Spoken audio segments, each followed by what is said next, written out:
Hi, this is Fasayo. I'm coming to you live with one of my very best friends, Tony. Over Hey, there how you drinking guys water. doing? Yeah, Tony's we've known each other since undergrad, since freshman year, about what was Oh, that, about five. 15 years ago? Yeah, met at the great University of Texas, Good morning. Good Hookham, morning. Hookham, and we've just been best friends since. So many stories, so many just things that we got into.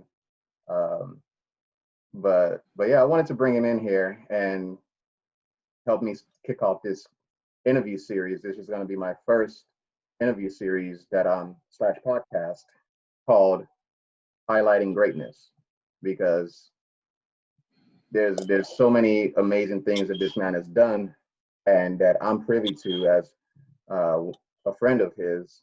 And so I just really wanted to talk about that, highlight that, and just present that to the world. And so, Tony, why don't you just start off just saying a little bit about yourself? So, Fasad, first off, I want to say thank you for giving me this opportunity to be a part of your docu series and honoring me as a person of greatness. I truly feel humble. I don't feel great since the things that I've done, but I appreciate you for saying I have a story to tell, and I'm willing to share it. Some of it, just a little bit, but But leave the I'll crazy stuff out of it. yeah, that's for just our one-on-one calls. Um, but hey, I'm Tony. I'm graduated from UT Austin back in '09, and just wanted to share with you a little bit of the dreams that I've had that I fulfilled since 2009 up to today, and how it's made an impact in my life, and hopefully give you inspiration to pursue your own dreams, whatever you have that you can achieve um, through my testimony or my experiences that we'll discuss. Nice, nice. Before we get into all that, man, we got to talk about some of those UT days. Okay, all right. Take Tony take was. take take only want the ones we can tell our moms about. Come on, go. Let's go. Let's start. All the other ones can stay in history. Nah, What happened in Tony was Tony was an RA on campus, yeah. for about 3 years. Yep. And so we started out, we met freshman year. We were both living in Jester, right? Mhm. We were both living in Jester East. And that's just how we became friends. We weren't necessarily even in the same classes or anything, but we met that way, and we just hit it off. Uh, started cutting Tony's hair. Oh, What else? Just and then after I started off on campus, but then after I left my first year, and after that I moved off of campus. But Tony became an RA after that year, yeah. So and and for those who don't know what an RA is a resident assistant. It's kind of like if you ever been to summer camp, it's like a camp counselor, but yeah, it's a counselor for the residents in the dormitories for a particular floor. So we call resident assistants an RA for short. So that's what I was as an RA. But go ahead, Messiah. I yeah. had to make sure some people up there be like, what is RA? What is Now you're right. You're right. to make sure they But knew about but that's really how me and Tony really got to bond beyond that, because now me living off of campus and having to commute to campus, for the most of the, for class, and I'm on campus the majority of the day, I needed a place to stay So what between Fasai was classes. trying to say is he was brother man from the fifth floor from Martin. He came. He's like, yeah, you got your dorm. Yeah, okay, I'm about to crash. He'll be like, all right, I gotta go to class. 4 hours later, you still here? He'll be like, yeah. What time is it? It's like 7. Oh, all right, I gotta go to my chemistry class. Yeah, um, but yeah, it was good times. It was good times. yeah. So we definitely had a lot of fun just in college and undergrad. but that's just a little backstory to really how me and Tony, became super cool because a he was always willing to allow me to use his dorm to crash between classes. And that's actually how I got into a little bit of country music. I don't know if you remember that.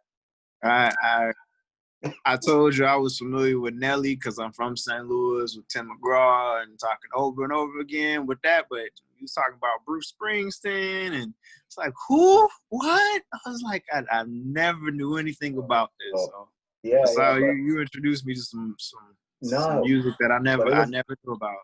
it was in your dorm, right? Because Yeah. so again, I would go and crash at Tony's dorm because I don't live on campus anymore, and you might have a class that starts at whatever your first class of the day starts at 10 a.m., 9 a.m. or something, but then you don't have another class up until maybe 1. So between classes, I would go and just chill in Tony's room. Uh, Whether or not he was in there, he was always kind enough to just at least just let me use his dorm room. And so there was this one day I was in there. I'd be in there chilling, watching TV. You know, I might bring my lunch or whatever. But there was this one day that I was there and I was watching TV and just stumbling, through the channels and just flipping channels, and I ran into the country music channel, and it had Brad Paisley on there, and that's how I got into country music. A little bit of country music. I feel honored that I actually introduced you to somehow indirectly to country music and Brad Paisley.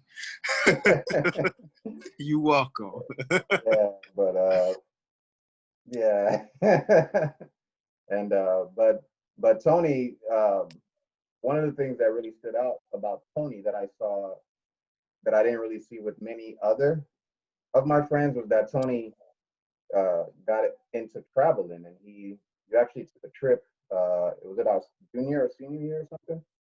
Yeah, in 2008, June, senior year summer, so just coming to the senior year. Okay, so after junior year, going into the senior year, he went and studied abroad. So do you want to tell us a little bit about that? Yeah.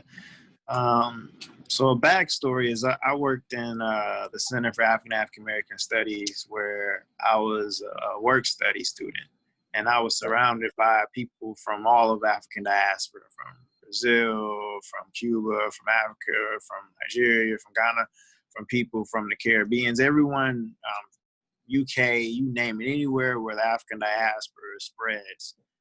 We've had guest speakers come through, and I had a chance to be exposed to just intelligence, excellence from all across the world. And I had an opportunity to meet a couple of the Brazilian grad students, and even meet the previous Rio de Janeiro, the first and only, I think it was the Black governor, Benedita da Silva. And she spoke Brazilian Portuguese to me as though I spoke Brazilian Portuguese. And I was like, I don't know what you're saying, but you are so gracious to me. And like ever since I had those kind of experiences, helping out with the Brazilian symposiums that we had on campus, I said I wanted to go. I wanted to do my senior thesis there on studying corporate social responsibility, and I applied for scholarships, and I had an opportunity to spend 6 months in Brazil. So it was an amazing thing. Funny story, as I was preparing to leave, my visa got canceled. And Really? I was about 4 days away before my flight. And what I had to do after they sent me all my paperwork saying you need to go down to Houston to get your visa posted before you can go to Brazil, or else you can't go. Ooh, that was the day that I drove down to Houston, talked to a couple of my advisors, and that's where I had a chance to stay with Fasai and his fam for like a day while we was waiting to get the visa Yeah. expedited in order for me to go to Brazil like in 3 days. So Wow. it was almost an opportunity that had I not had assistance or help, I wouldn't have never had a chance to go to Brazil, because my passport got my visa wasn't processed, and I had to drive to Houston from Dallas just to get it done. So I, thank you, Fasil, for helping me. Just let me crash in your home and eat your jollof rice with your fish, and let me crash on your sofa. I had to pay it in return full force. no, you're good, man. I mean, all it was just a phone call of, yo, you're gonna be in Yeah, Houston, this and this is going on. And I was like, of course, so I mean, me still living with my parents during, in undergrad, during the summer when I would come back home, I just yeah. asked them, told them, hey, it's one of my best friends, and they were cool with it. But yeah, definitely, definitely. I'm glad I could be some little bit of a part of that I story. that takes care of all of everything cause you good. So thank you for that. It was all was forgiven. It was just solid. So thank you very much for that. So, why don't you tell us about the experience going to Brazil and how that was? Well, going to Brazil was like a high school dream that I've had. I seen there was a movie called Black Orpheus where it's this guy.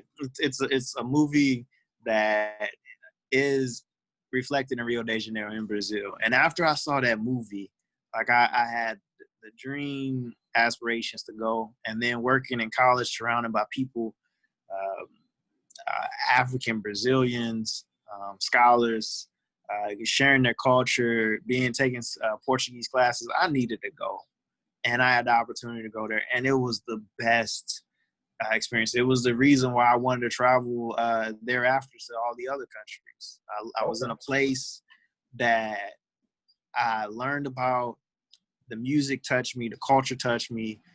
Being with family, host family that I still talk to this day, it Wow. made an everlasting impact to me. It also is the reason why, like even today, I speak Brazilian Portuguese Wow. because of that experience. And that's been almost 12, 11 years, 11 12 years since that Yeah. time. So it made a huge impact to me. And I can't share with you enough with so little time. You just got to ask me specific questions on how it made a lasting impact on my life and on my view of the world. Yeah, and we've talked about obviously we talked about that just in our one-on-one conversations, but that's the what was different for me. What when I was looking at you doing that was you were one of the only people that I knew.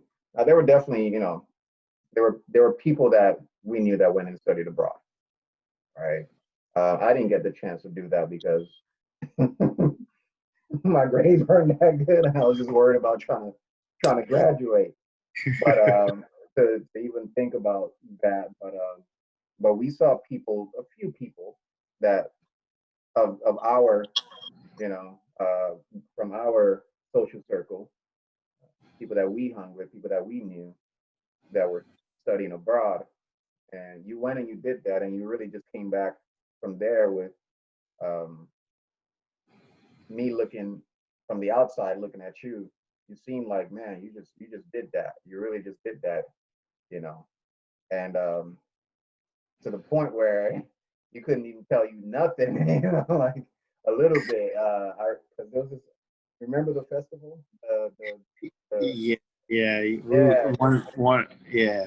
or It not was festival, carnival or whatever. the Carnival. Austin, Texas has their own rendition of the Brazilian Carnival, one of the biggest ones in the country. Yeah, And I went there. Fasil really wanted to go there, and I told him, "No, it ain't even the same. I don't even want to go." And he was pulling my leg like, "You been to Brazil and you don't even want to go?" I was like, I'm "Nah, it like, ain't come the on, man, same." you gonna enjoy. Let's go. And we went and it was fun. We had a great time.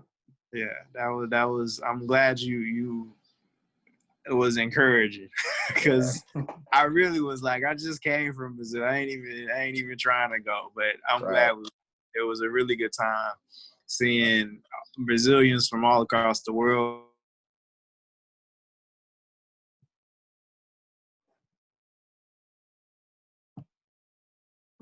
Having a little technical difficulty. Tony.